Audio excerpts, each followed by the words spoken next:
Hello my dear students of class 11. Now today I am going to discuss the next part of the topic motion. That is, in this topic I am going to discuss the concept of relative motion. Today we will understand the problem which is based on your river map. We understand the basic theory behind the river map problem. So students, without wasting any time, let's discuss our concept. Before coming to the topic, I want to say that if you are new to our JVS channel, then please go through the channel properly and subscribe our channel and also press the bell icon so that you will get the future notification. So students, here I am going to discuss the concept of relative velocity. Clear? It means today we will discuss the concept of relative velocity. So in case of relative velocity, we define so many terms. Like position, displacement,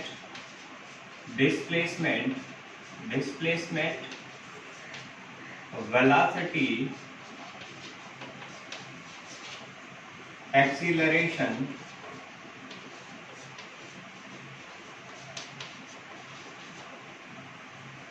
and all these terms are called relative terms.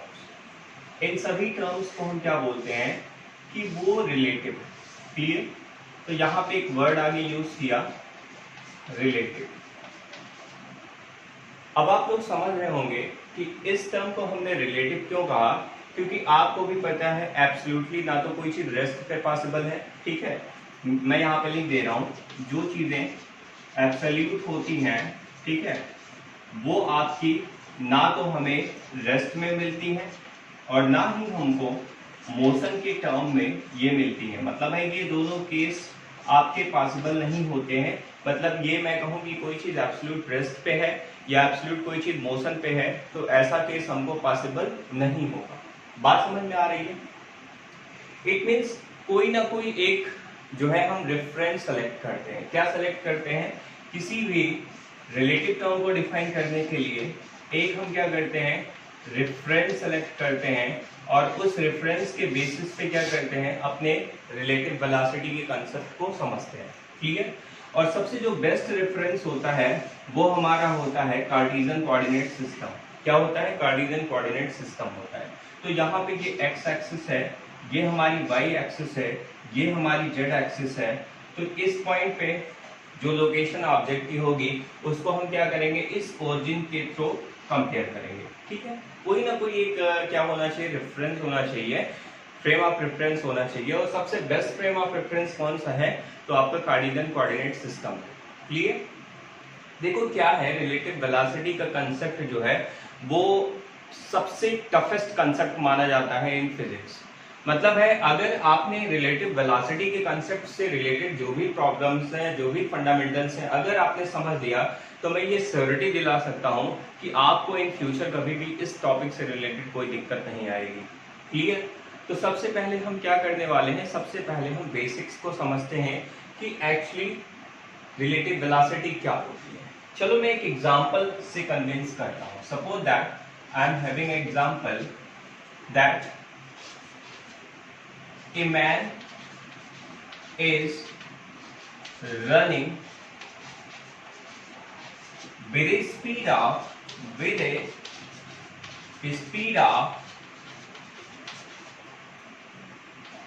5 kilometre per hour. 5 kilometre per hour. Clear? तो यहाँ बेटा क्या है कि एक आदमी 5 kilometre per hour की speed से अगर दौड़ रहा है तो ऑब्वियसली वो किसी ना किसी के रेस्पेक्ट में दौड़ रहा होगा. बात समझ में आ रही है? तो मैन जो है वो वेलोसिटी ऑफ जो मैन होगा बेटा वो आपका किसके रेस्पेक्ट में होगा, तो ग्राउंड के रेस्पेक्ट में होगा. क्यों? क्योंकि ग्राउंड के रेस्पेक्ट में ही तो दौड़ रहा है. अगर ग्राउंड ना होता तो भाई दौड़ने की बात ही नहीं करते, है ना. तो कोई ना कोई यहाँ पे क्या है, रेफरेंस पॉइंट है. ठीक है, सपोज दैट दूसरा एग्जांपल मैं ले रहा हूं. दूसरा एग्जांपल मेरा ये है, ए boat having the velocity, a boat having the velocity 5 meter per second with respect to water। बात समझ रहे हो भाई? बोट की जो वेलोसिटी होगी बेटा वो वाटर के रेस्पेक्ट में तो होगी, तो velocity of boat with respect to water. बात समझ में आ रही है? तो ऐसे हम क्या कर सकते हैं, हम कोरिलेट कर सकते हैं। किसको कोरिलेट कर सकते हैं? अपने सिस्टम को कोरिलेट कर सकते हैं। कैसे कोरिलेट करेंगे आपको भी समझ में आ रहा होगा। बात समझ में आ रही है? तो मैं रिलेटिव वेलोसिटी को यहाँ पे डिफाइन कर रहा हूँ। रिलेटिव वेलोसिटी जो है एक्चुअली क्या होती है कि किसी भी ऑब्जेक्ट का दूसरे ऑब्जेक्ट के करस्पॉन्डिंग जो वेलोसिटी होता है, ठीक है। तो यहां मैं लिख रहा हूं the velocity of A with respect to B, ठीक है।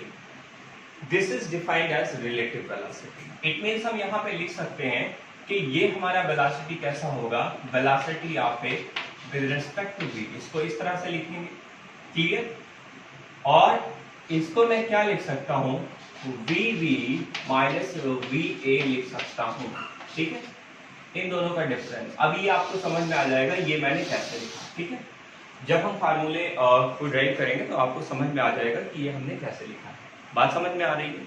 तो चलो सबसे पहले हम क्या करते हैं, एक रेफरेंस कोऑर्डिनेट लेते हैं, ठीक है। बात समझ में आ रही है? और यहाँ पे ये आपका x एक्सिस है, ये हमारा y एक्सिस है, और ये हमारा क्या है, z एक्सिस है। और यहाँ पे ये कैसा है, ये ग्राउंड वाला सिस्टम है। ध्यान से सुनना मेरी बात। ये कौन सा रेफरेंस फ्रेम है, ग्राउंड का रेफरेंस फ्रेम। और ये हमारा एक नया रेफरेंस फ्रेम है। ये रेफरेंस फ्रेम किसका है, वाटर का रेफरेंस फ्रेम है। मतलब है कि ये हमारा x डैश है, ठीक है, ये x डैश है या y डैश मान लो। अगर यहाँ y माना है तो यहाँ y मान लीजिए, यहाँ x डैश मान लीजिए, और ये हमारा क्या है, z डैश है, ठीक है। तो z डैश को ऑलरेडी आप समझते हो कि z डैश है, ठीक है। तो अब बात करते हैं बेटा कि यहाँ पे मान लो कि कोई ऑब्जेक्ट है, ठीक है। बात समझना मेरी, यहाँ पे क्या है, ये पोजीशन है, किसकी पोजीशन है, किसी मैन की पोजीशन है, ठीक है। तो इस पॉइंट P पे जो भी पोजीशन होगी, ठीक है। देखो यहाँ पे क्या है बेटा, इस फ्रेम ऑफ रेफरेंस है। थोड़ा सा मैं इसको नीचे मार रहा हूँ ताकि आपको कन्वीनियंट हो समझ जाए, ठीक है। ये पॉइंट हमारा क्या है, P। तो यहाँ से इसकी अपनी एक पोजीशन होगी। इस पोजीशन को मैं क्या कहूंगा, वेलोसिटी ऑफ, या पोजीशन लिख दीजिए, अभी वेलोसिटी मत लिखिए, पोजीशन ऑफ, किसका पोजीशन, मैन का position with respect to the river. तो यहाँ पे वेलोसिटी आप मैन भी लिख सकते थे और पोजीशन ऑफ मैन भी लिख सकते हो। तो position of man with respect to river लिख सकते हो, क्लियर। अब एक बात बताओ, ये पोजीशन किसकी है, तो ये पोजीशन बेटा किसकी है, तो आपको पता है ये रिवर की पोजीशन है, ठीक है। तो पोजीशन ऑफ रिवर, अब आप बताएंगे पोजीशन ऑफ रिवर को किसके रेस्पेक्ट में माना है, मैंने ग्राउंड के रेस्पेक्ट में माना है। किसके रेस्पेक्ट में, तो यहाँ पे ग्राउंड लिख सकते हो, ठीक है। अब यहाँ पे इसको आप ज्वाइन कर दो, ठीक है, यहाँ से इसको ज्वाइन कर दो बेटा, ठीक है। तो ये पोजीशन, ये जो लाइन है ये क्या कहलाएगी, position of man with respect to ground. बात समझ में आ रही है? So this is vector quantity, this is vector quantity, this is vector quantity. तो यहाँ पे एक वेक्टर तो तुम्हारा ये है, और आपको पता है बेटा कि दूसरा वेक्टर तुम्हारा ये, तो तीसरा वेक्टर तुम्हारा ये। अब एक बात बताओ, इन दोनों किसी भी वेक्टर के ट्राइंगल लॉ में क्या होता है कि दो साइड का जो सम होता है वो तीसरे साइड के सम के इक्विवेलेंट होता है। मतलब है SRG plus SMR is equal to SNG। तो यहाँ पे लिख सकता हूं मैं SRG, ठीक है, plus SMR is equal to, मैं क्या लिख सकता हूं, SMG, क्लियर। तो यहाँ पे ये कंसेप्ट आपको समझ में आया ऑब्वियसली। तो एक बात बताओ बेटा, position of the man direct लिखें क्योंकि ग्राउंड के रिस्पेक्ट में ग्राउंड की वेलोसिटी 0 होगी मैन के रिस्पेक्ट में, ठीक है। तो यहाँ पे मैं लिख सकता हूं SR प्लस SMR, ठीक है। बात समझ रहे हो मेरी? तो यहाँ पे ये कॉन्सेप्ट आपका, ठीक है, ये पोजीशन के टर्म में आपने क्या किया, पार्ट को एक्सप्लेन किया। अब अगर आपने पोजीशन के टर्म में अपने जो है कंपोनेंट्स को लिख लिया है, तो आप इसको डिफरेंशिएट कर दीजिए, तो आपको क्या मिल जाएगा, वेलोसिटी मिल जाएगी। तो वेलोसिटी ऑफ मैन कितनी मिल जाएगी बेटा, वेलोसिटी ऑफ मैन मिल जाएगी velocity of river plus velocity of man with respect to river. अच्छा, अब क्या करिए भाई, क्या करना है हमको, आप क्या करिए, VMR को निकाल लीजिए। तो VMR कैसा आएगा, तो VMR की वैल्यू कितनी आएगी बेटा, तो आपकी आ जाएगी velocity of man minus velocity of river.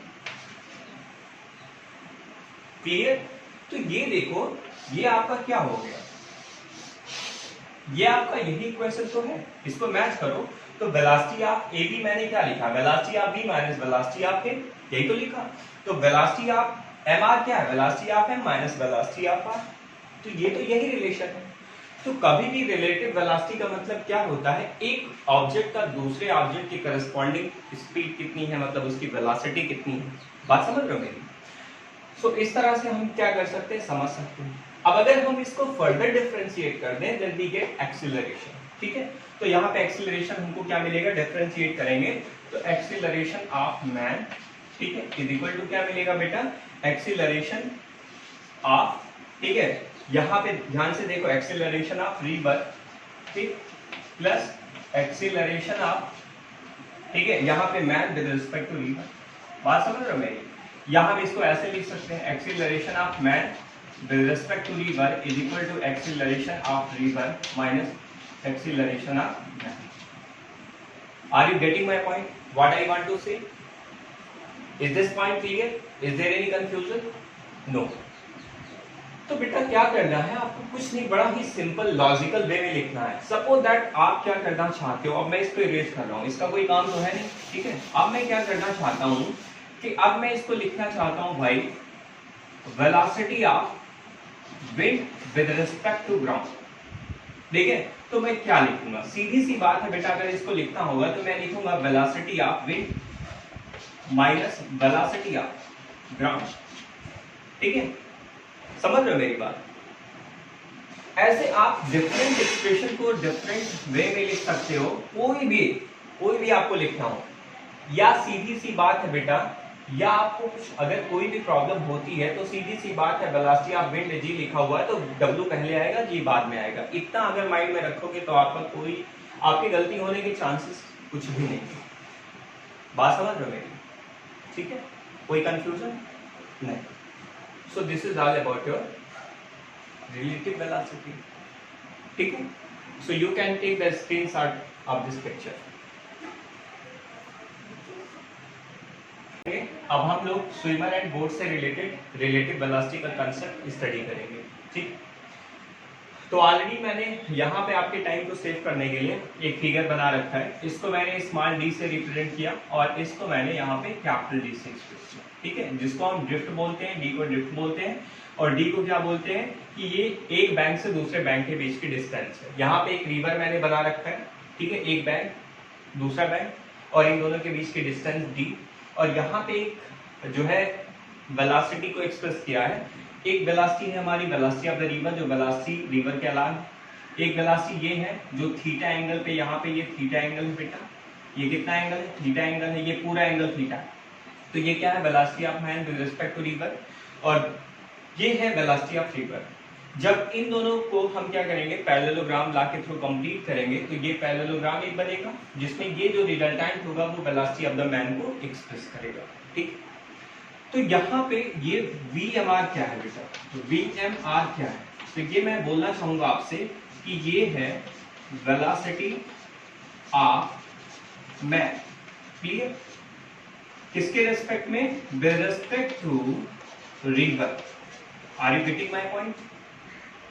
Next, ये जो वेलोसिटी VR है ये क्या है बेटा, ये है हमारी velocity of river with respect to ground, with respect to ground. ठीक, और नेक्स्ट हमारा क्या है, ये VM क्या है बेटा, तो VM क्या है आपको भी पता है, ये क्या है बेटा, वेलोसिटी ऑफ मैन है, velocity of man with respect to ground. Clear? तो यहां पे तीनों वेलोसिटी आपको कंफर्म हो गई। अब हम क्या निकालना चाहते हैं? हम ये निकालना चाहते हैं कि एक्चुअली हमारा Vm की वैल्यू कितनी होगी, Vm की वैल्यू कितनी होगी, यही हमें फाइंड करना है और इसी पे हमें अपने केस को डिस्कस करना है। तो सबसे बड़ी बात यह है कि अभी आपने जो रिलेटिव वेलोसिटी का कंसेप्ट पढ़ा था, मैंने आपको बताया था कि velocity of man with respect to river क्या होगा।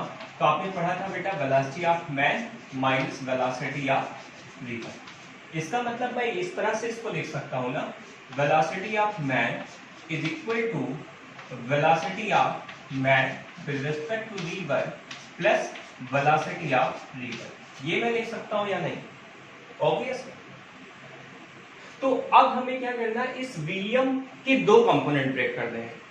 ठीक है? अब कंपोनेंट कैसे ब्रेक करते हो? या VMR के, क्योंकि हमें VMR का कंपोनेंट चाहिए प्लस VR का, वही तो Vm को एक्सप्रेस करता है।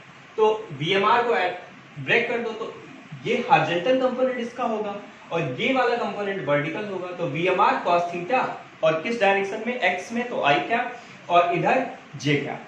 क्लियर? तो यहां पे मैं इसको लिख सकता हूं VMR को VMR cos theta into i cap लिख सकते हैं plus VMR sin theta into j cap. ठीक है? कोई कंफ्यूजन नहीं? भाई क्या किया, VMR को तोड़ लिया, VMR cos थीटा में, VMR sin थीटा में, और हमने उसके साथ डायरेक्शन इंडिकेट करने के लिए i और j कैप का यूज कर लिया। और VR चूंकि x के अलावा है तो इसलिए हम इसको VR इंटू i कैप लिख सकते हैं। ठीक है बेटा? चलो बहुत अच्छी बात। तो Vm को मैं क्या लिख सकता हूं? Vm को मैं लिख सकता हूं i और i कैप को एक साथ लिख लीजिए। तो VMR cos थीटा, ठीक है, प्लस VR एक साथ कर लिया और इनटू मैंने i कैप लगा दिया और प्लस यहां पे लिख दिया V। ठीक है? यहां पे क्या लिखेंगे बेटा? ये दोनों तो एक साथ हो गए, VMR sin theta j cap अलग हो गया, तो VMR sin theta into j cap. तो ये हमारा मेन एक्सप्रेशन हो गया। ठीक है? यही एक्सप्रेशन हमारा क्या है? रिलेटिव वेलोसिटी का एक्सप्रेशन है। तो ये बहुत इंपॉर्टेंट एक्सप्रेशन है, इसलिए इसको डबल स्टार बना दे रहे हैं क्योंकि इसी पे आपका सारा कैलकुलेशन बेस्ड है। ठीक है? जब आप कोई भी कैलकुलेशन करोगे तो बगैर इस इक्वेशन के आप नहीं सॉल्व कर सकते। समझ में आ रहा है? तो अब हम क्या करते हैं, स्टडी करते हैं इसके केसेस की। तो पहला केस क्या है बेटा कि टाइम ऑफ क्रॉसिंग हमें निकालना है। क्या निकालना है? Time of crossing. क्लियर? मतलब है कि वो मैन अगर इस रिवर को क्रॉस करना चाहता है, उसके एक बैंक से दूसरे बैंक पे जाना चाहता है, तो कितना टाइम उसे लगेगा? सीधी सी बात है भाई, कितना टाइम लगेगा? तो हमको ये सोचना होगा कि भाई टाइम इक्वल टू तो डिस्टेंस अपॉन स्पीड होता है, लेकिन इसमें स्पीड कौन सी यूज करेंगे? तो ऑब्वियस है कि ये जो बिल्कुल एग्जैक्ट वर्टिकल स्पीड है वही तो यूज करोगे। बात समझ रहे हो मेरी? भाई हॉरिजॉन्टल स्पीड को यूज करने की क्या जरूरत है, क्योंकि वो तो हॉरिजॉन्टली आपको लेके जाएगा, वो तो ड्रिफ्ट कराएगा। तो ड्रिफ्ट तो हमें चाहिए नहीं।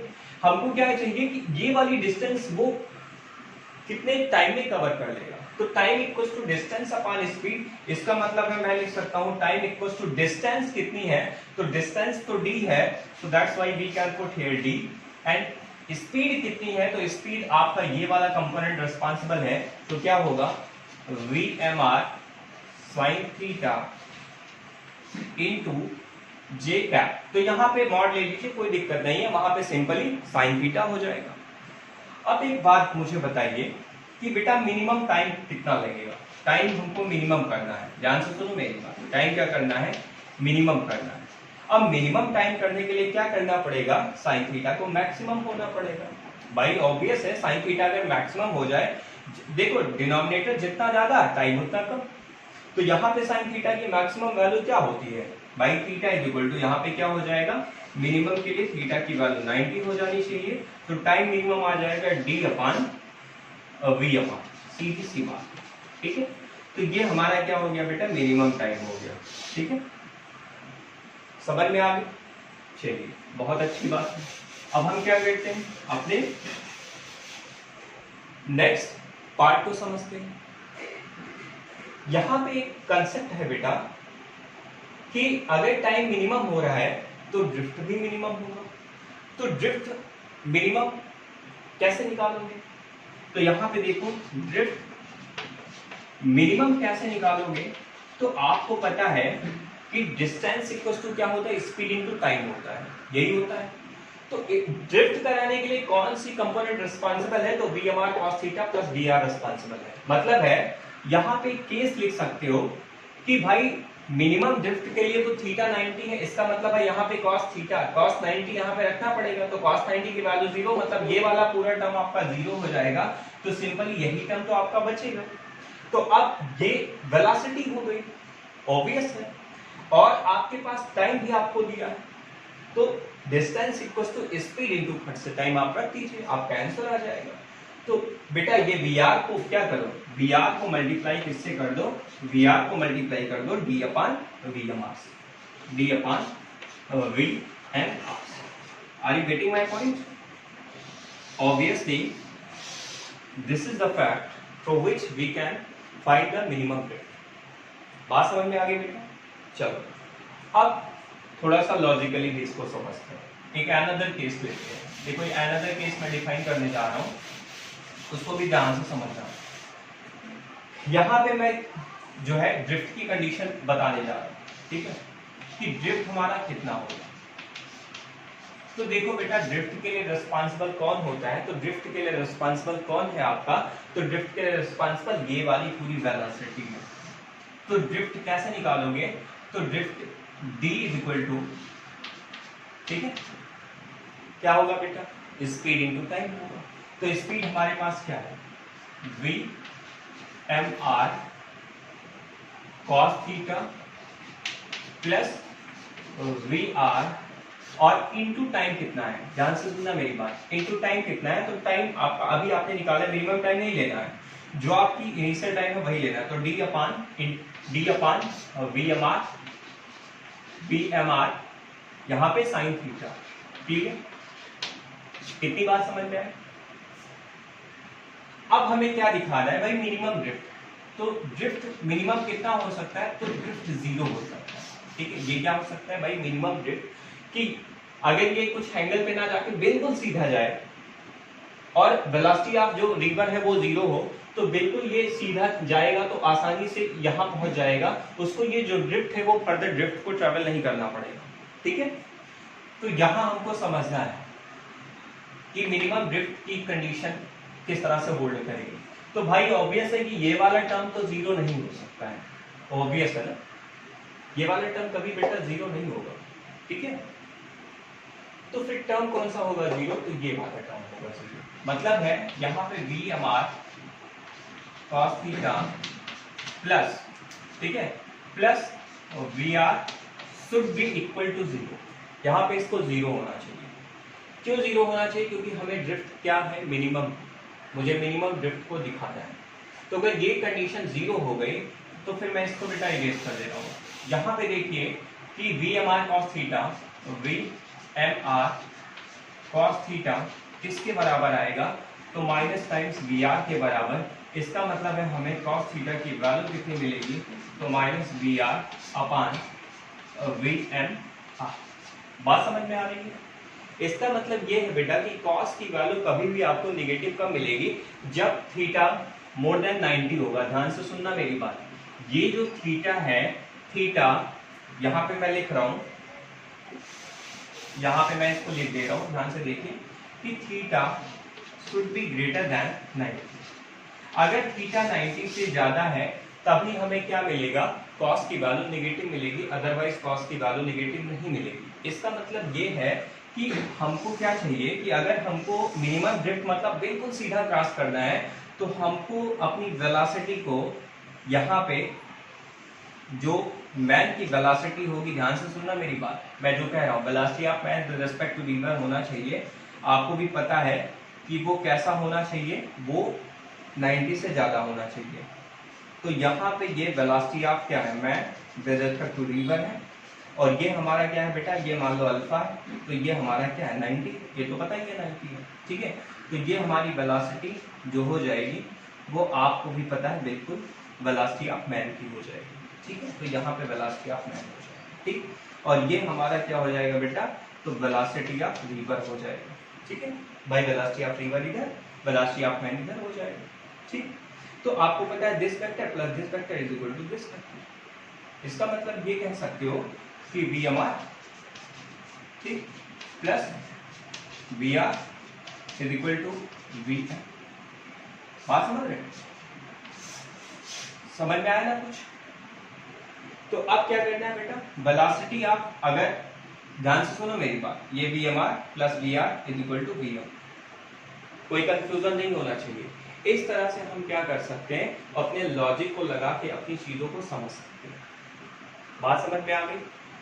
तो किसी भी टाइप का कोई कंफ्यूजन नहीं होना चाहिए कि बेटा मिनिमम ड्रिफ्ट की कंडीशन क्या है, टाइम ऑफ क्रॉसिंग मिनिमम क्या होगा, ठीक है, और टाइम की कंडीशन क्या होगी, मतलब टाइम ऑफ क्रॉसिंग को हम कैसे निकालेंगे।